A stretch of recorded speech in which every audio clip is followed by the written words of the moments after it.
3, but the winning team from this does get to move on to the grand finals, and that's a pretty big prize even on its own, you know? Next weekend, you know, they'll get to be flown out to Sydney. Actually, both of these teams are already in Sydney. Wow, that's... Okay, so maybe not as big a prize as They get to bust all the way in to the Yeah. Riot Studios. Riot's going to pay for their bus fares. That's absolutely right.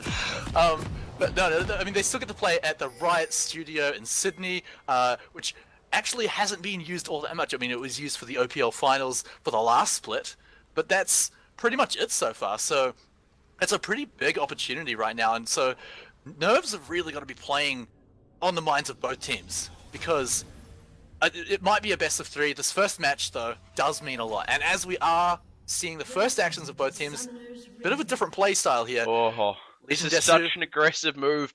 Oh, I think they might have been a little bit too overzealous. They're going to run right to the face of Irrecusable, or is Irrecusable going to run to the face of them? The wall! Oh, you were talking about it, and there it is. The knock up to follow. Irrecusable still holding on. No flash, actually. It's a teleport smite. Irrecusable with the ignite on. That's going to be a first blood going over to JRDB, no less. They actually pinged out right in that top corner, and I was honestly expecting them to go the long way around to get up there. What they got instead was way more than they bargained for. This is such a strong opening. What did I tell you about his walls? JRDV already showing why his Anivia is going to be so feared and potentially even banned out in the next game. Of course, that was against Irrecusable, who is running the smite in the top lane, so he doesn't have access to flash. So that's exactly why they knew that they had the potential to pick up a kill, were able to easily grab that kill. You know, you saw an exhaust go out. That would never have gone out if they knew that Irrecusable had flash. But of course, Legion Desu, being cool, calm, and collected, calculated it fine, and were able to pick up a nice first blood. It does go over to JRDB. Unfortunately, he did have to level that wall, though, which may make laning just a little bit awkward. If he's got time to recall, go and spend that first blood gold, though, it may not matter too much in the end.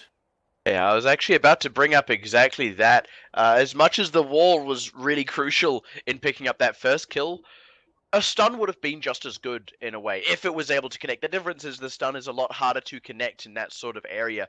But, you know, it can be a bit of an apples and oranges situation with whether or not you take the wall or the stun when you're in those sort of early skirmishes. But you're dead right, that could well hurt him as he comes into lane.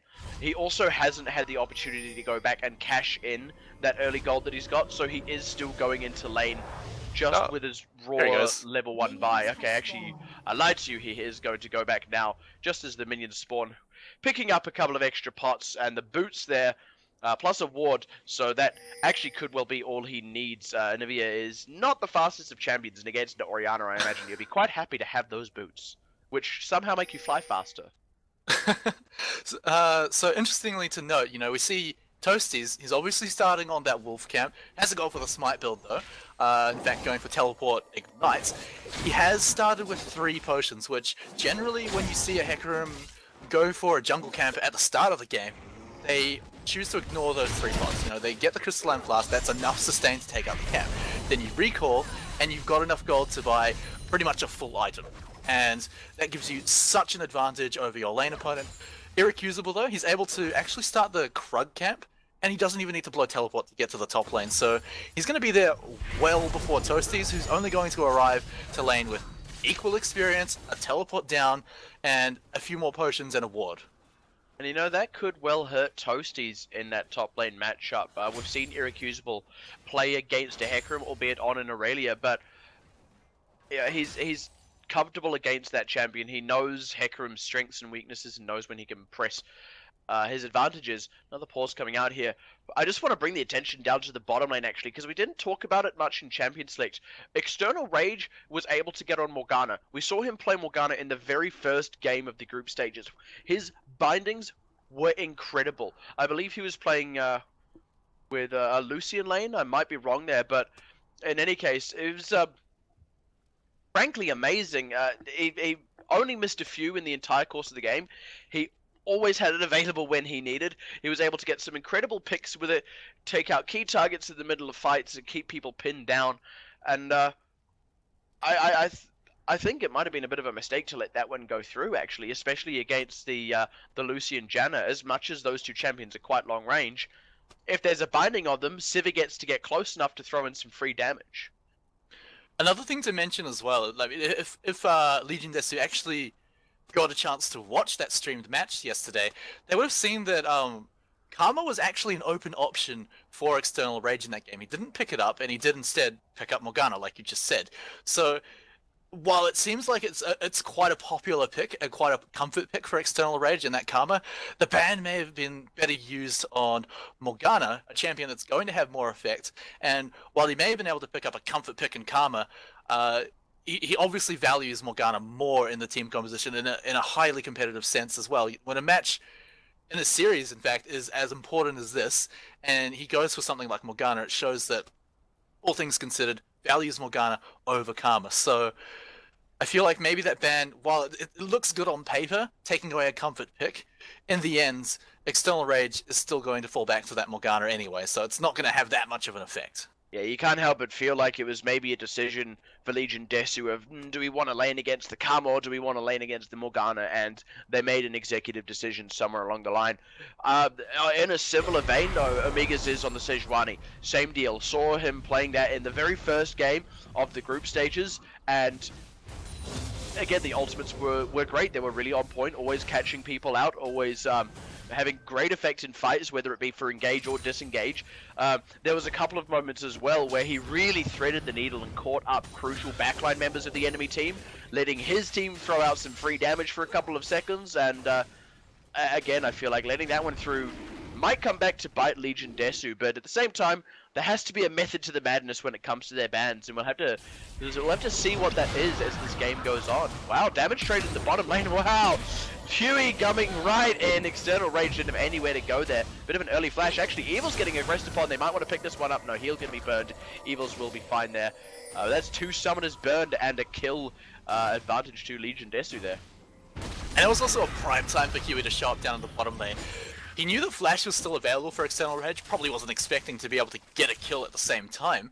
But importantly, Morgana level 2, they've already seen both the abilities, no black shield, perfect time to come down and pick up an easy kill. We can see Omega's though, is looking at that mid lane. Right on top of, oh, the stun connecting along with that charge. That was a double connect there, but because of the flash actually, the stun didn't prot until Sejuani had arrived, so bit of an interesting interaction, but flash burn, JRDB is going to be fine. I don't doubt that we're going to see Omega Z's come around for another pass on that though. Oh yeah, definitely, especially considering that Flash is down. Like I said before, Anivia is a champion that even with her passive, lacks a lot of escapes, so it should be an easy enough gank path for Omega Z to come back around. Might wait until he gets that level 6 to lock him up with the Glacial Prison, but at the same time, you know, Sejuani is still a champion that is pretty decent at ganking before level 6 anyway, even in that shorter lane in the middle, because, you know, pretty effective gap closer. He still has his flash, so he can still use that as a combo, and it should be able to at least blow the passive of JRDB. Yeah, definitely. It's I mean, frankly, it's a tense situation in that mid lane. I think a lot of it's going to come down to where Huey is able to position himself, and you can already see he's tried to hover as close to that middle side, or the middle part of the map as he can. He wants to be wherever Omega's turns up, and if he's not there at the time, he wants to be able to get there as soon as possible. Gragas has a nice bit of mobility, can get through walls with that body slam, but he needs to stick around close. JRDB has back, so he is going to take the opportunity to get some vision in the enemy side jungle, get some more information on Omega's, and it looks like he might want to wheel down to the bottom lane now, try and make something happen. Of course, the river is watered, so might not make it down there, just picking up the Scuttle Crab instead. Just want to talk about the mid lane item pickups so far, just before we get any action on the other sides of the map. The fact that JRDB, he's got to go for that Tears of the Goddess, you know, pretty standard pickup on an Anivia, so... But what that means is it's going to take a little while for him to actually have any kind of impact, any kind of strength in terms of damage, whereas, yeah, he's able to pick up a Null Magic Mantle, not quite the Chalice of Harmony or Athene's Unholy Grail that he wants to get to as soon as possible, but it means he's going to have a much bigger impact in terms of both damage and cooldown reduction much earlier on in the game, which is going to start coming into effect as we get closer and closer to the level 6s and the Dragon coming in. In fact, level 6 coming in right then for JRDB. JRDB, I was about to say he's struggling a little bit on the CS, and Anivias tend to do that until they have their ultimate. The only thing is, at those early levels, the ultimate is really expensive. You know, it's a dangerous thing to use in lane, especially when Orianna can shield a bit of damage that comes out of it with her command protect. It's a little bit suboptimal for the Anivia. Yeah, it's a little bit unfortunate, even with the first blood gold. I mean, but then again, like you said, it's a bit hard to actually CS on Anivia until that level 6 does come around, and that's where things are going to start turning around for him. The big thing about it, though, is even if all things considered and JRDB just sits in that mid lane, what it's going to mean is Ye's going to find it hard to actually go for any kind of roaming, which is a bit of a feature that Orianna can bring to a team, a bit of a strength, sorry. Roaming down to the other lanes, coming in with that Shockwave ultimate, which is such a big impact anywhere else. But if he's pinned to his turret by the mass amounts of wave clear that Anivia's ultimate is going to start bringing to the game now, he's going to have much less impact on the rest of the game. Sure, he might be able to sit in mid lane and continue to farm up as best he can, but at the same time, JRDB is going to be absolutely happy to sit in mid lane and farm as well. He's going to gain so much more out of it. And it's the siege comp we were talking about as well. The wave clear that comes out of that Anivia means that as they transition into the mid game, they're going to have plenty of opportunities to just clear out waves, siege up turrets, and really start doing some damage, pushing some advantages. As much as has good wave clear, it's just not as good as Anivia's, you know? Not as good as what JRDB can bring to the field. I want to move away from that for a bit, though, and draw some attention up to the top lane, because we haven't actually given it much attention. You know, it tends to be a bit of a wet noodle fight up there, but we've already got Hecarim with an advantage in terms of raw CS, but Shyvana about to teleport back to lane. The spell is actually channeling right now during this pause. He's just using it constantly. Yeah, it does look a little bit like that. But they're already coming into the lane with, you know, a little bit more tankiness, a little bit more raw stats, which is arguably a bit more important if Irrecusable wants to start bleeding this lane a little. Yeah, one of the things that Shyvana as a champion brings to the top lane is you don't generally fight your opponent. You just CS as hard as you can, you shove the wave into the enemy turret, and then, you know, if you can, go for a bit of a roam, but other than that, just keep the enemy top laner pinned to his turret, make him really reconsider his teleports if he wants to go down and help the rest of his team. So the fact that Irrecusable's not able to do that, he's in fact behind on CS, in fact having to use his own teleport to get back up to the top lane, makes things so comfortable for Toasties. And in fact, you know, we've been hyping up JRDB on his Anivia. You've really got to give credit to Toasties as well. He played Hecarim yesterday in the streamed matchup as well, and he did incredible work on that champion, or taking it onto the backlines and just deleting the squishy champions. Onslaught of Shadows makes it so easy to do that, and that's why Hecarim, you know, he's just such a great contested pick right now. The fact that Irrecusable's not able to shut down that Hecarim, and Toasties is essentially going to have free roam, you know, both to the mid lane, which we actually saw him do yesterday during the laning phase, and even with that teleport, it's going to be something that's going to be on the minds of the Poros right now. They're going to always need to be ready for the surprise pony. Yeah, and that's a really great way to put it. It is always a surprise pony. I mean, you feel like after a while it shouldn't be surprising anymore, but no, it always is. This giant blue horse comes charging out of nowhere. The truth is, you know, all jokes aside, there is very little a team can do to react to it. You know, Sivir can pop the ultimate, but that doesn't give her team anywhere near as much as mobility as Hecarim has himself. Plus, the extra range given to him by Onslaught of Shadows when he uses that for that last bit of gap close to get right into the middle of the team. You know, you have to flash away from that if you want to avoid it. Otherwise, you're caught up in it. And that's something that the rest of his team can really capitalize on. You know, it leaves them in disarray. By the time you've recollected yourself, bam, a barrel goes out. You know, it's just challenging. It is really, really challenging to play around that in every single team fight, no matter where you are. You know, whether you're in the jungle, whether you're in the tightest of chokeholds, chokeholds? Not chokeholds. Choke points. There we go. Or chokeholds too. You know, it's hard to fight out of a chokehold. Stronghold, choke point. Yeah, I think that's like, whatever. You got mixed up a bit but there. You know, in whether you're in a choke point or you're in a wide open lane or the river or in Barren Pit, it's difficult to avoid. So Pixie, something that you know, while we've got this pause timer to check out, there's the reconnect, so hopefully the pause ends very shortly. Something to have a look at quickly is have a look at this bottom lane, right? We can see there's a sizable, well, we have to, the pause is on it, but I mean more at the stats of the players there. You can already see, you know, there's a sizable CS lead for Stealthix on that Lucian, but also have a look at the levels. Yes, Evils, he's still keeping up at level 5, but External Rage is sitting there at level 3. That's quite a bit of an XP lead that the Legion Desu bot lane have actually managed to gain, and External Rage just managed to hit level 4, but that's still, you know, it's still a full level behind.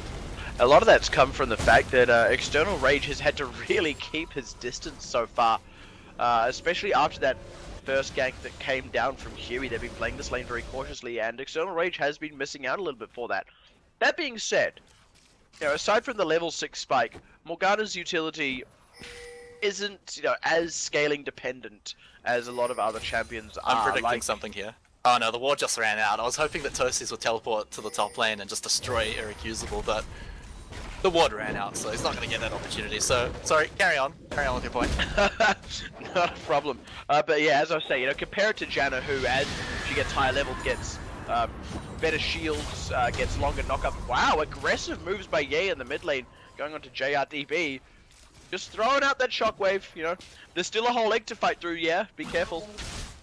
That said, I mean, like, no one's nearby to really contest him, just hitting the egg with the clockwork wind-up, so not too much of a problem there. Ooh, one thing I wanted to Labor Lord walking right into Amiga Ziz, but here's JRDB as well. Knocks down Amiga Ziz, but there goes a nice stun out from the ultimate. The stun from Anivia does not connect, but here's Huey. The egg is down for Anivia, and the teleport's coming in. Oh, that might have been a savior barrel, but nice flash into a knockup from Slave of Lord. Amiga Ziz still barely getting away, but there's Toasties right to the liver, picks up Amiga Ziz. Now, yeah, is in trouble. Stuck between a rock and a hard place, and a horse and a Lucian, and now Blue Buff is the focus. I think after all of that hard work, oh look at the wall! They're caught external! Oh, the flash burned! The walls are on point from JRDB as he is the one to steal away the blue. They're just forcing those flashes out of External Rage on cooldown. They're going to take this dragon, no problem at all. And once again, it just came down to amazing walls by JRDB. I think there were 2, maybe 3 during that fight. The teleport coming down from Toasties as well. Gotta give him props for that. Brilliant timing, was able to come down. And also JRDB, knowing that he had his passive up, was able to buy the time that Huey needed to come in, blow some flashes with his ultimate, and then provide a little bit more to that team fight. And now this is going to be Legion Desu with a 2,000 gold lead and a dragon lead. Yeah, that was one heck of a fight for them. You know, they got everything they needed right there. You know, they were already eking out ahead. This is the sort of thing that pushes them into the mid game with an advantage, and we were talking about it right at the back at Champion Select. They want to have a bit of an advantage in the mid game. You know, whether they look for those sieges or whether they look for picks first and go to siege a bit later on in the game, they are right where they want to be. Wow, Stealthix going a bit aggressive on Evils. Slave of Lord is out of the stun now. Stealthix is taking a lot more damage than I think he was expecting, and this outer mana as well going to back off a little bit there. Evils is a little bit lower though. That did kind of go in favor, or obviously went in favor of the Legion Desu bot lane down there, mainly because External Rage. Flash was just burned in the last fight, wasn't able to get in there and throw down the ultimate. Wait, what am I talking about? He's not even level 6 yet. He's so far behind that the ultimate's not even on the table right now for the Poros. In fact, this bot lane is slowly slipping out of control. That said though, Evils is doing a pretty good job in keeping CS not snowballing too hard out of control. Yes, there's a 10 CS difference, but that's not a huge thing to overcome. Yeah, this is wow. Oh, Irrecusable. Roaming all the way down the wall. Watch out for the wall. That's a really long roam from Irrecusable there. I guess I can see, you know, cool, cleared out a ward, but you want to be up fighting with your wet noodles in that top lane, really, if you're Irrecusable. You want to stay level with that Hecarim or even get ahead if you can for the team fight utility. Yeah, getting aggressive on the middle name. The shockwave there isn't going to be enough. Yeah, running the wrong way altogether, and it's going to go down to JRDB. I also said middle name instead of middle lane. My apologies. But great focus coming out from Legion Desu right now, you know, and there's another wall. Oh, that's not going to be enough to pick up a bit of kill. But I want to talk about the Shyvana roam as well, because he did manage to come down, pick out a ward, and that was it, right? But the important thing to note was, you know, he already had Toasties pinned right up against his tower and pushed in the lane. Like I said, that's something that Shyvana likes to do as a champion. And wasn't losing too much farm, too much experience in doing that roam. So while he didn't manage to find something, if he did manage to find something, then it would have been absolutely worth it.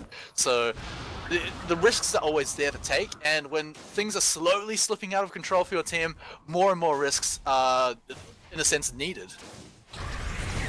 That's definitely a good point there. And you kind of wonder what would have happened actually if Irrecusable had been able to find something on JRDB. JRDB does not have that egg for a little while yet. This is a vulnerable time for him. He does have the flash available, but, you know, he's still a squishy champion and he can only go so far.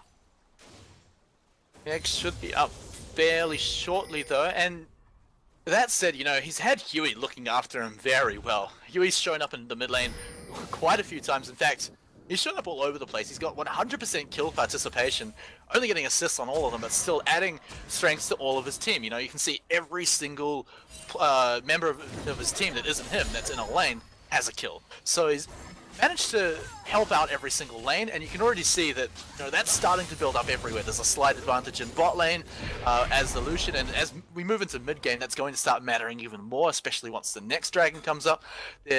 While there's not a CS lead by any means coming out from JRDB, he's definitely, you know, produced quite a few kills, and, you know, actually has a 400 gold lead in that middle lane. And the same thing up in the top lane, you know, there's one kill up there on Toasties, mostly coming from the teleport before, but, you know, that was a team fight that Huey was in. So, once again, you know, we're praising JRDB, praising Toasties, but it's really the Legion Desu team as a whole that's, you know, keeping this lead together. I just want to talk about something kind of interesting here, and that is Vision. Actually, might not be a great time for him because he's lining up for a gank here. I believe he was spotted as he moved up around that side, actually, so JRDB should know about this. Huey is already there in the mid lane as well. But, oh, the double catch there! Wow, into JRDB, but the teleport is coming in already from Irrecusable. He's going to have that ultimate nice and ready. Here comes Toasties, though, charging in for the fight, already picked up, yeah! JRDB somehow still alive, flashes over the wall before going into the egg form. It's going to be safe there for just a moment while Huey's Flame of Lord Toasties trying to do what they can. There it goes! Evil's going down like a prom dress. Irrecusable now trying to claw her way away to the turret is not going to be successful. Toasties picking up that kill. They can't get a foothold in this game, the Poros. Oh, they might just lose a little bit more here. He just goes in anyway. Alright. Picks up the kill, 9th kill of the game. Now, talking about this team fight that just happened in the mid lane, surely both teams knew what was going on, what was going to happen. Both top laners able to teleport down, provide more to the team fight. They knew that was hopefully they knew that was going to happen.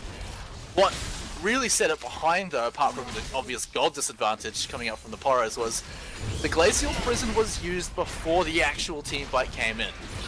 It was thrown out. Sure, it caught JRDB and Huey, but they weren't able to capitalize on it. And then when the actual team fight came down, Toasties was able to come in with his hugely impactful ultimate, and JRDB still had his passive up, was able to sit back on the other side of the wall completely safely. There was no hope of the Poros finishing him off, and that was just everything else going in the favor of Legion Desu, which really won them the team fight, and, you know, it shows, because they're now 4,000 gold ahead. Yeah, I was going to say they were really banking on shutting down JRDB before that fight broke out. I mean, look at what happened. It took them ages just to get him to the egg form, and when he did finally get there, he was in a really safe place. They weren't able to get the one thing they were looking for, and they lost everything for it. Dragon now also being picked up. This is, you know, you don't want to call it at the 50-minute mark, but it's starting to look really one-sided in favor of Legion Desu. We were talking about the general strength of their team comp, and I feel like as we move into the late game, with this sort of lead, they're going to have no trouble just charging ahead and, you know, barreling their way to a victory when they decide they want it. Speaking of which, Evil's so low! Oh, the barrel! The barrel out of nowhere! External range now with trouble. Amigas, this is there. Oh, get Slave of Lord under the turret. This could be the first kill from their team for the game. And now Stealthix and Huey trying to do what they can against, yeah, Stealthix kiting for dear life. Is going to try and go into, yeah, not going to find him. Yeah, now, very low. The turret is still there. Slave of Lord still alive, actually. But now Watch for the wall. Watch for the wall. The party. Oh, he does get the kill. The turret finally goes down as well. Nice one, super by Janna, going to keep Slave of Lord alive. Amigas is trying to use The escape there, not going to happen. Another kill going over to JRDB. You know what? They got one. They got one, the Poros. At least they can go home knowing that they at least got one kill in the series so far. We're not calling anything, guys, but it is really looking in the favor of Legion Desu right now.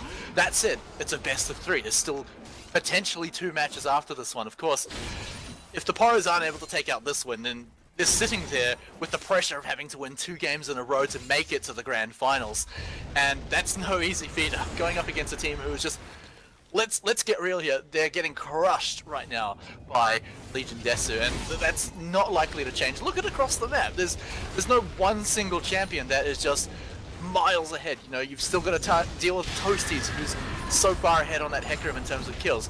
JRDB, who, you know, really is the guy that's that far ahead with 5 kills, and I talked about how he might have a bit of a slow start, having to go for the Rod of Ages, the Tears of the Goddess sort of build, but that's going to be no problem as he's already completed Rod of Ages, and at the same time, you can't ignore either Huey or Stealthix, who are going to still provide a huge amount to the team, and everyone is just ahead.